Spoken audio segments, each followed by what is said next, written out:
வணக்கம். எல்லாரும் நல்லா இருக்கீங்களா? எல்லாரும் என்ன நினைக்கிறீங்கன்னா இந்த ஆளை எங்கேயா பார்த்த மாதிரி இருக்கா, இந்த குரலை எங்கேயா கேட்டிருக்கேன்னு அப்படின்னு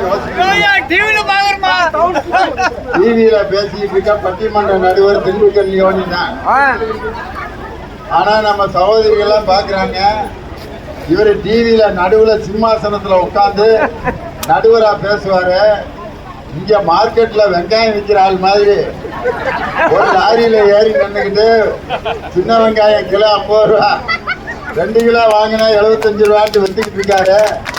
இது ஏன் லியோனிக்கு இந்த நிலைமை அப்படின்னு யோசிக்கிறீங்க? வெங்காயமும் வெள்ளைப்பூடு விற்கிறதுக்கு எடப்பாடி பழனிசாமின்னு ஒருத்தர் ஒரு பஸ் எடுத்துக்கிட்டு லேகியா வித்துக்கிட்டு இருக்காரு. அதை ஒரு வயலும் வாங்க மாட்டேங்கிறேன். அவரு நான் 10,000 ரூபா கொடுக்குறேங்கிறாரு, 3 சிலிண்டர் கொடுக்குறேங்கிறாரு, குளிர் சாதன பெட்டி கொடுக்குறேங்கிறாரு. ஜனங்கள்லாம் நீ ஒன்றும் கொடுக்க மாட்டேன், எங்களுக்கு நல்லா தெரியும். ஏற்கனவே செல்போன் கொடுக்குறேன்னு சொன்னீங்க, கொடுக்கல.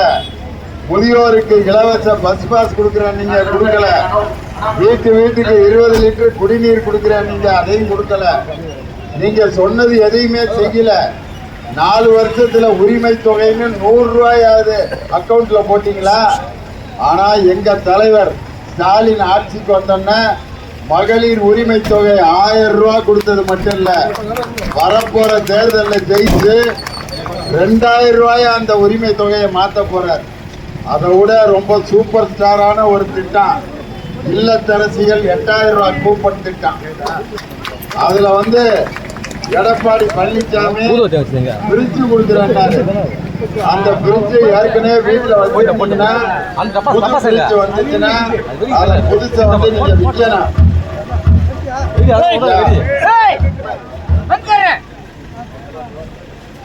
ஆனா உங்களுக்கு 8000 ரூபாய் கூப்பன் கொடுத்து நீங்க என்ன பொருள் வேணுமோ வாங்கிக்கலாம். இன்னைக்கு அம்பத்தூர்ல நேத்து ஒரு அம்மா சொல்லுது, நான் ஒரு கடையில போய் 4 பொருளை தேர்ந்தெடுத்து பில்லு மட்டும் போடாத, ஜூன் மாசம் வாங்கிக்கிறேன்னு சொல்லிட்டு வந்திருக்கு. என்னென்ன சொல்லிட்டு வந்தேன்னு கேட்டேன். எங்க வீட்டுல ஒரு ஃபேன் ஓடுது ஆனா காத்து வர மாட்டேங்குது. மிக்சி 1/2 மணி நேரம் மிளகு சீரகம் தேங்காய் போட்டாலே சூடாகிருது. இப்போ புதுசா மிக்சி கிரைண்டரு 2ம் சேர்ந்து 2 in 1 ஒன்று வந்திருக்கான். அதை செலக்ஷன் பண்ணிட்டு வந்திருக்கேன். அதை விட எனக்கு ரொம்ப பிடிச்ச எலக்ட்ரிக் மின்சார அடுப்பு ஒன்று எங்கள் வீட்டுக்கு வாங்கணும்னு அதை வாங்கிட்டு வந்திருக்கேன். அதை செலக்ஷன் பண்ணியிருக்கேன். 3வது எலக்ட்ரிக் ஓவன்னு சொல்கிற, எந்த நேரமும் எதை வேணாலும் ஒரு 10 நிமிஷத்தில் சுட வச்சிடலாம். இந்த 3ஐயும் நான் டிக் பண்ணிட்டு வந்திருக்கேன். ஏமா இன்னும் எலெக்ஷனே முடியல, யாரு முதலமைச்சரா வரப்போறாருன்னு தெரியல, கண்டவன்லாம் கனவு கண்டுகிட்டு இருக்கான். அதுக்குள்ள நீ 4 பொருளை போய் எதுக்கு தேர்ந்தெடுத்துட்டு வந்தேன்னு சொன்னோன்னு அந்த அப்பத்தூர் அக்கா சொல்லுச்சு, ஜூன் மாசம் திரும்ப எங்க ஸ்டாலின் அண்ணன் தான் முதலமைச்சரா வருவாரு, அவர் 8000 ரூபாய் கூப்பனை கொடுப்பாரு, நான் வீட்டில் போய் வாங்கி கொண்டு வைப்பேன் அப்படின்னு சொல்லி இவ்வளவு நம்பிக்கையா ஒரு அக்கா இருக்கிறதுக்கு காரணம், இதுவரைக்கும் சொன்ன அனைத்தையும் சொன்னதை பூரா செஞ்ச ஒரு மிகப்பெரிய புரட்சிக்காரன் நம்ம முத்துவேல் கருணாநிதி ஸ்டாலின் அவர்கள்.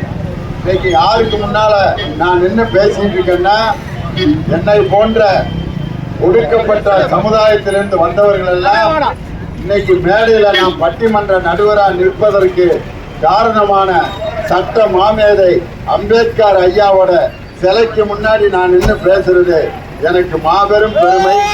இப்படி மக்களால் புறக்கணிக்கப்பட்ட அந்த சமுதாயத்தை உயர்த்துவதற்கான பல திட்டங்களை மிக சிறப்பாக தீட்டிய முத்துவேல் கருணாநிதி ஸ்டாலின் அவர்களுடைய ஆசி பெற்ற மாதவரம் சுதர்சனம் அவர்களுக்கு உதயசூரியன் சின்னத்தில் வாக்கு போட்டு மே மாதம் 4ஆம் தேதி மாதவரம் தொகுதியில் திமுகவுடைய வேட்பாளர் சுதர்சனம் 80,000 வாக்கு வித்தியாசத்தில் ஜெயிச்சாரு அப்படிங்கிற செய்தி 3வது முறையாக சட்டமன்ற உறுப்பினராக நம்ம அண்ணாத்த